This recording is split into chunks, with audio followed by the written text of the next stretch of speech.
Bapak Ibu, Shalom. Iya, puji Tuhan, hari ini tema firman Tuhan adalah berjaga-jaga. Ya, namanya berjaga-jaga itu ya tentunya karena ada sesuatu yang akan terjadi, jadi kita harus berjaga-jaga. Firman Tuhan terambil dari Matius 24 ayat 42 ya. Itu lampunya dimatiin, saya nggak bisa lihat jemaatnya loh. Ya, nggak, memang sengaja dimatiin ya Pak? Di belakang tuh ya. Memang begini kah? Atau karena terlalu terang ya, jadi saya nggak bisa lihat. Nah, begitu ya, puji Tuhan. Iya, sudah kelihatan sekarang wajah-wajahnya. Soalnya kalau tidak kelihatan kan saya seperti khotbah dalam kegelapan. Ya, sekarang kan sudah terlihat ya, jadi yang ngantuk saya lihat, yang sungguh-sungguh saya lihat, ya puji Tuhan. Bapak Ibu, ya, Injil Matius 24 ayat 42, ini tentang berjaga-jaga, kita baca bersama. Karena itu berjaga-jagalah sebab kamu tidak tahu ya pada hari mana Tuhanmu datang. Tetapi ketahuilah ini, jika apa? Tuan rumah tahu pada waktu mana pada malam hari pencuri akan datang, sudahlah pasti apa? Ia berjaga-jaga dan tidak akan membiarkan rumahnya dibongkar. Sebab itu, hendaklah kamu juga siap sedia karena anak manusia datang berjaga-jaga. Alkitab di sini ayat ini firman Tuhan berkata bahwa jika tuan rumah tahu pada waktu mana pada malam hari pencuri akan datang, maka sudah pastilah dia berjaga-jaga. Harus ada tindakan nyata untuk berjaga-jaga. Kenapa di dalam Alkitab selalu kedatangan Tuhan diibaratkan seperti pencuri? Ya, karena tidak ada pencuri mau datang, halo nanti malam jam 12 saya mau maling ya ke rumah Anda. Kalau pencuri telepon dulu, maka pasti dia tidak jadi nyuri. Karena kita pasti panggil polisi, saya tadi dapat telepon loh dari pencuri, katanya jam 12 mau datang. Yaitu namanya pencuri bodoh. Nah, kenapa Tuhan selalu mengibaratkan kedatangannya itu diibaratkan seperti pencuri yang akan datang di saat tidak terduga. Makanya ini adalah satu warning yang sangat penting bagi setiap kita untuk berjaga-jaga. Nah, bagaimana kita berjaga, saudara? Saya membaca pasal ini, saya turun ke bawah, selalu Tuhan Yesus itu, Alkitab itu memberi jawaban dan gambaran. Kalau kita baca satu pasal, bacalah sebelum dan sesudahnya juga. Jadi kita tahu nih konteksnya lagi apa. Ketika Yesus berkata kita harus berjaga-jaga, di ayat yang berikutnya, perikop berikutnya itu dia kasih tahu bagaimana cara kita ini berjaga. Coba baca ayat 45. Di sana judul perikopnya perumpamaan tentang hamba yang setia dan hamba yang jahat. Baca 1, 2, 3. Siapakah hamba yang setia dan bijaksana yang diangkat oleh tuannya atas orang-orangnya untuk memberikan mereka makanan pada waktunya? Di perumpamaan yang lain, Yesus menggambarkan kedatangan Tuhan itu seperti seorang tuan yang bepergian jauh. Lalu ada satu hamba kepercayaannya yang didelegasikan tugas untuk menjalankan apa yang dia lakukan. Kita saudara, saya percaya saudara sebagai tuan rumah, kalau mau pergi bepergian jauh, nggak ada yang begini, saya ini mau pergi ya 1 bulan, terserahlah kamu mau ngapain hamba-hambaku, mabok-mabok lah di sini, judi-judi lah, nggak ada. Pasti dia akan panggil seorang yang dia percaya. Lalu dia akan bilang, saya akan pergi ya. Semua tugas yang selalu harus A, B, C, dan D itu kamu yang saya kasih tanggung jawab. Ya, kasih makan pembantu-pembantu yang lain. Juga kalau ada anaknya dia pasti akan ngatur. Kamu bikin begini, begini, begini, begini. Dan ketika tuannya datang kembali, berbahagialah hamba yang melakukan kehendak tuannya. Alkitab berkata Yesus sekarang secara fisik tidak ada di dalam dunia. Tapi dia memberikan kepada kita tanggung jawab karena dia juga berjanji dia akan datang kembali yang kedua kali. Untuk meminta pertanggungan jawab terhadap setiap saudara dan saya. Di sini dikatakan siapakah hamba yang setia dan bijaksana. Saudara, Yesus memberikan gambaran bahwa ketika dia datang kembali kali yang kedua, banyak orang akan ngaku-ngaku, Tuhan kami bernubuat, Tuhan kami sembuhkan orang, Tuhan kami bangkitkan orang mati, semua demi namamu. Tapi Tuhan bilang apa? Enyahlah engkau daripadaku, aku tidak pernah mengenal engkau sebab engkau pembuat kejahatan. Tetapi Yesus berkata, di situ aku juga akan berkata, marilah hai kamu hamba-hambaku yang setia yang melakukan kehendakku. Goal dari hidup kita di dunia ini adalah melakukan kehendak Tuhan. Jangan tempatkan fokus hidupmu pada yang lain. Hari-hari ini banyak orang menempatkan target nomor 1 dalam hidupnya adalah mengejar harta kekayaan dunia. Yang dia pikir itu bisa membawa bahagia. Engkau sedang salah, saudara. Kalau kita tahu firman Tuhan, maka kita pasti akan sungguh-sungguh mengalami berkat Tuhan. Baca bersama Matius pasal yang ke-6 ayat 31 sampai 34. Matius 6 ayat 31 sampai 34. Jangan hanya fokus kepada hal-hal materi, harta, kekayaan, semua kebutuhan kita di dunia. Apa yang Yesus katakan? Baca bersama. Sebab itu janganlah kamu khawatir dan berkata, apakah yang akan kami makan? Apakah yang akan kami minum? Apakah yang akan kami pakai? Ini 3 kebutuhan pokok manusia, sandang, pangan, papan, ya. Saudara, kalau kita hanya memikirkan apa yang kita makan, yang kita minum, yang kita pakai, maka firman Tuhan berkata apa di sana? Semua itu dicari bangsa-bangsa yang tidak mengenal Allah. Tetapi Bapamu yang di sorga tahu bahwa apa? Kamu memerlukan semuanya itu. Kita di dunia ini perlu makan, kita perlu minum, kita perlu pakai pakaian. Tapi ingat, itu bukan menjadi fokus utama kita. Katakan, fokus utama kita adalah mengejar Tuhan, melakukan kehendaknya, maka bonusnya akan terjadi. Baca ayat yang ke-34. Tetapi carilah dahulu kerajaan Allah dan kebenarannya, maka semuanya itu akan ditambahkan kepadamu.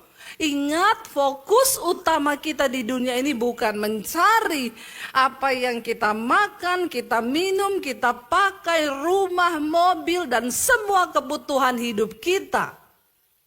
Tapi fokus yang utama mencari kehendak Tuhan, melakukannya, kerajaan Allah dan kebenarannya. Maka yang lain itu bonus. Kalau kau sibuk mencari kebutuhan pokokmu, maka engkau termasuk dalam bilangan orang-orang yang tidak mengenal Allah. Kau cuma hidup bagi kepentinganmu. Makanya banyak yang salah. Bagian kita mengejar kerajaan Allah dan kebenarannya, melakukan kehendak Tuhan, maka semua itu bonus, ditambahkan. Kalau Bapak Ibu, maksudnya saya di sini bukan kita tidak khawatir, sudah usah kerja. Kata Bu Debbie kan pikirin aja kerajaan Allah, doa tiap hari, itu sesat. Saudara harus tetap bekerja, tapi fokusmu, tujuan utamamu bukan untuk kaya. Tapi tujuanmu, engkau bekerja mencari kehendak Allah, melakukan kebenarannya, melakukan keinginan hati Tuhan.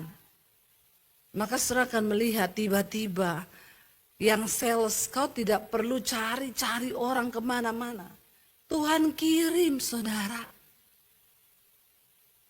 Tuhan datangkan dengan cara yang ajaib. Kau nggak perlu cari-cari proyek, bapak-bapak dengan susah payah. Kenapa? Ini janji firman Tuhan. Dan itu ya dan amin. Saya mau tanya, kalau saudara bekerja untuk satu perusahaan dan saudara mencapai goal dari perusahaan itu, saudara dapat bonus nggak? Saya mau tanya, kalau saudara kerja untuk Tuhan, bukan itu tujuan kita. Ini saya lagi membahas ayat.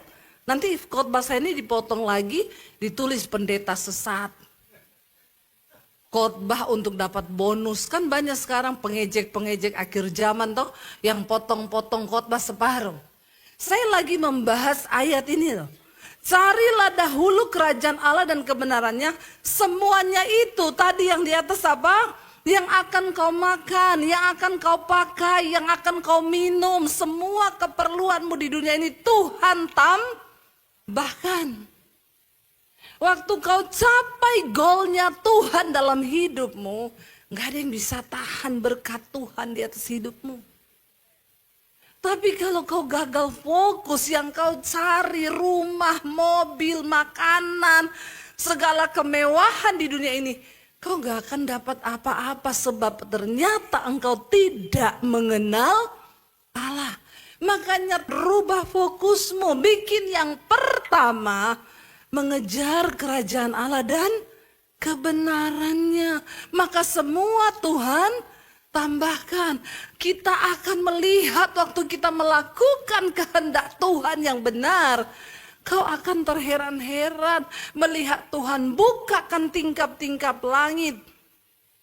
Karena ada banyak hal yang akan terjadi secara supranatural yang di luar logikamu.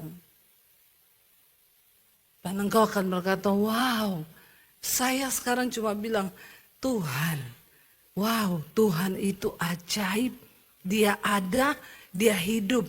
Kata pemazmur, dia Allah kekuatan kami, dia sumber pengharapan kami, sangat terbukti. Tapi kau harus ngalami dulu supaya kau bisa bilang sangat terbukti. Jangan hanya dari kata orang kau mendengar. Berjaga-jaga artinya apa? Menjalani setiap kehendak Tuhan dalam hidup kita. Apa itu kehendak Tuhan, Bu? Bukan berarti saudara harus sekolah Alkitab semua. Rame-rame mendaftar jadi PDP, PDM, pendeta pembalap, pendeta, ya apalagi, enggak, bukan itu, bukan itu. Yang sehari-hari dulu ini di Alkitab. Firman Tuhan berkata, hai suami-suami, engkau adalah kepala keluarga. Engkau harus menjadi gembala di atas keluargamu, yaitu atas istri dan anak-anakmu. Sudahkah bapak-bapak melakukan itu? Ini kehendak Tuhan. Bagaimana engkau berjaga? Lakukan kehendak Tuhan itu. Berapa banyak bapak-bapak di sini angkat tangan, bapak-bapak kepala keluarga. Angkat tangan yang tinggi, yang separuh itu bencong. Yang bapak-bapak benar angkat tangan yang tinggi, ya. Engkau adalah gembala. Di mana? Di keluargamu. Karena Alkitab berkata setelah Kristus itu ada suami. Bagaimana engkau menggembalakan anak-anakmu? Kasih tahu mereka firman. Ajari istrimu firman. Ajari anak-anakmu firman. Tapi yang terjadi hari-hari ini, kenapa bangsa ini semakin merosot? Kenapa perceraian semakin naik tinggi?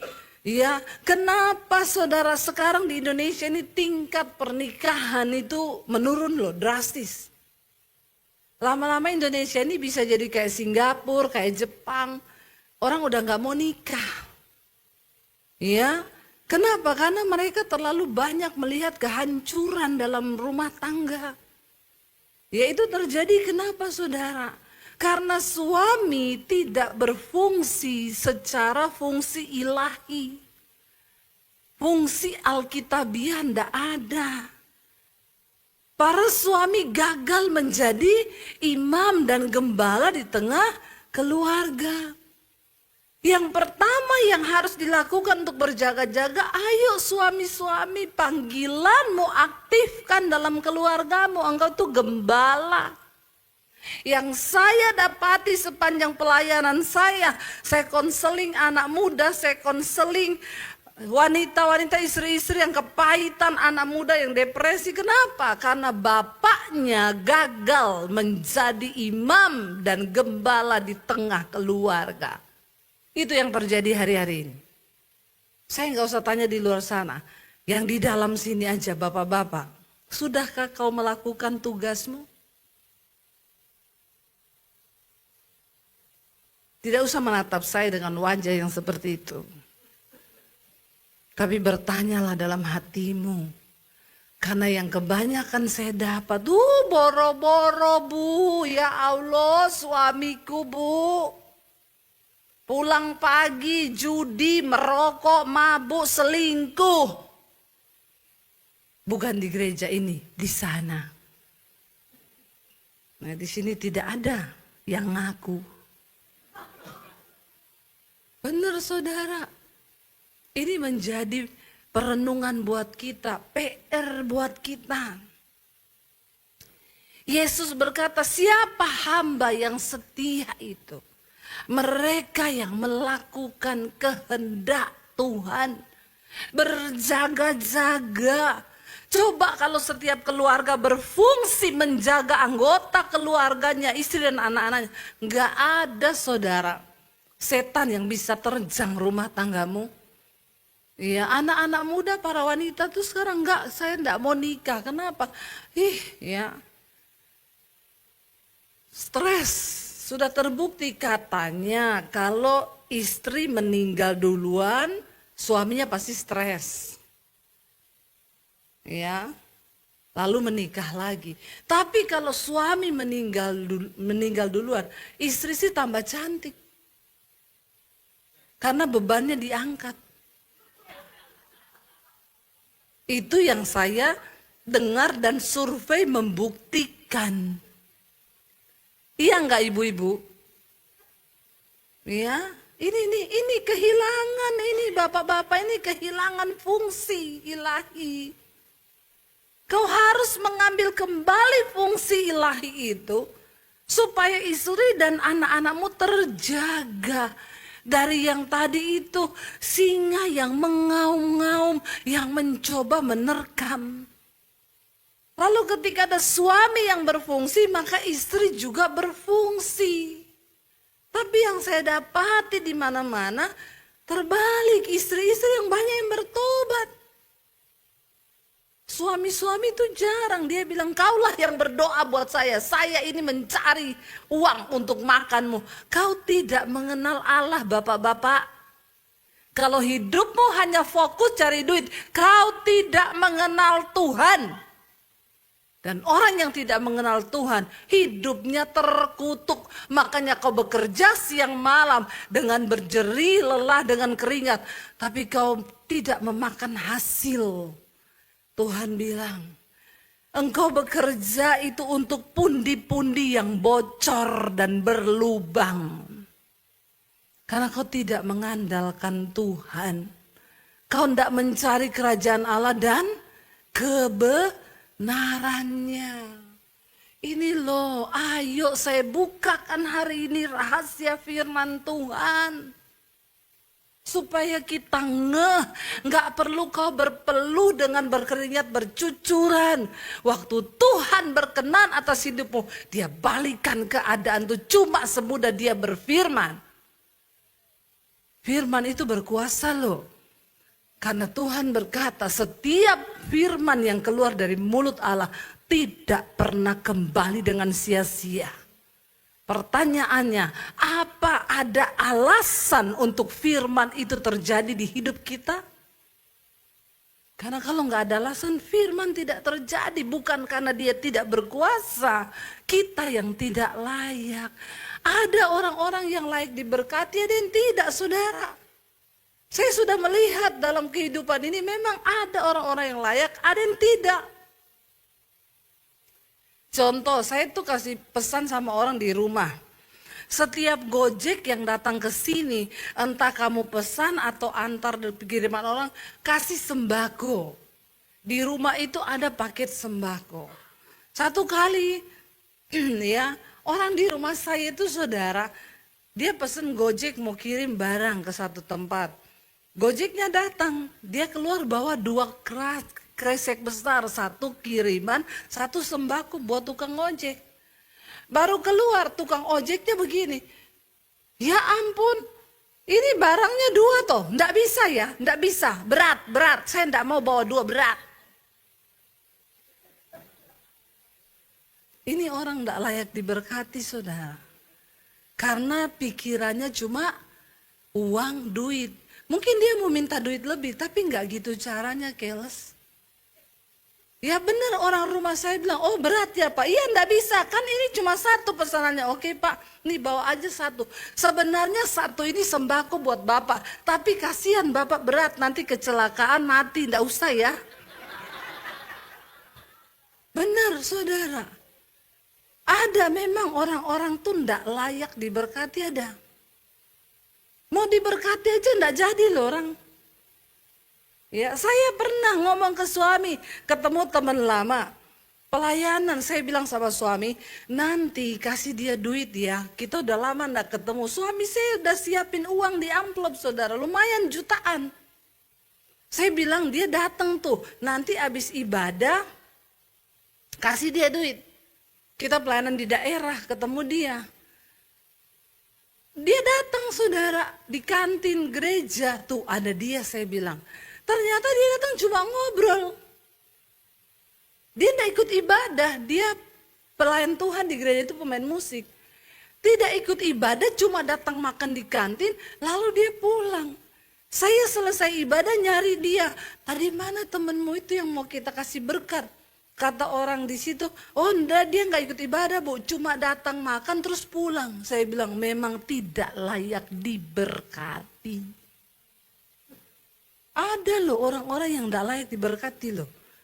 Orang mau memberkati tidak jadi, memang Tuhan halangi. Karena hidupmu itu tidak berkenan. Percaya tak saudara?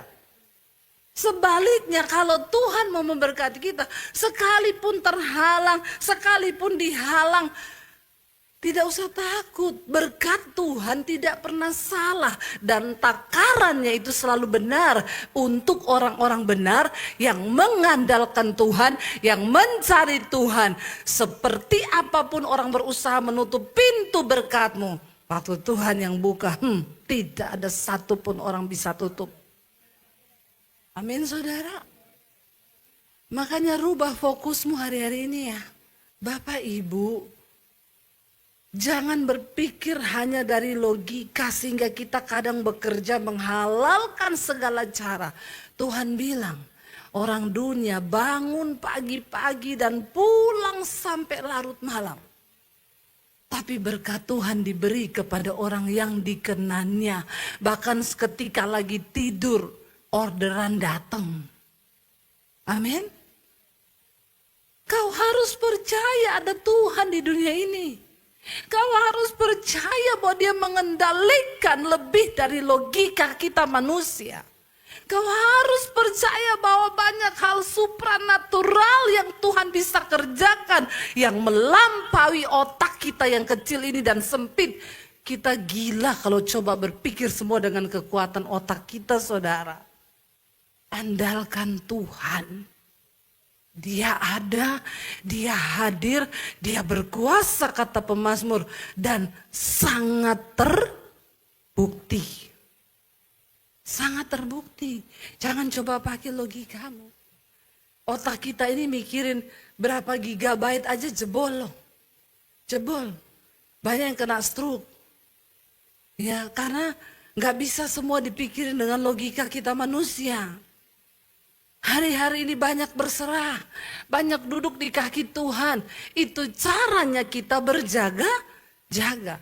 Kembali ke Matius 24 tadi. Kita lihat saudara, kita lanjut ayat yang ke-47 kalau nggak salah ya. Di sana dikatakan saudara, aku berkata kepadamu, berbahagialah hamba, ayat 46. Ya, Matius 24 ayat 46. Berbahagialah hamba yang didapati tuannya melakukan tugasnya itu ketika tuannya itu datang.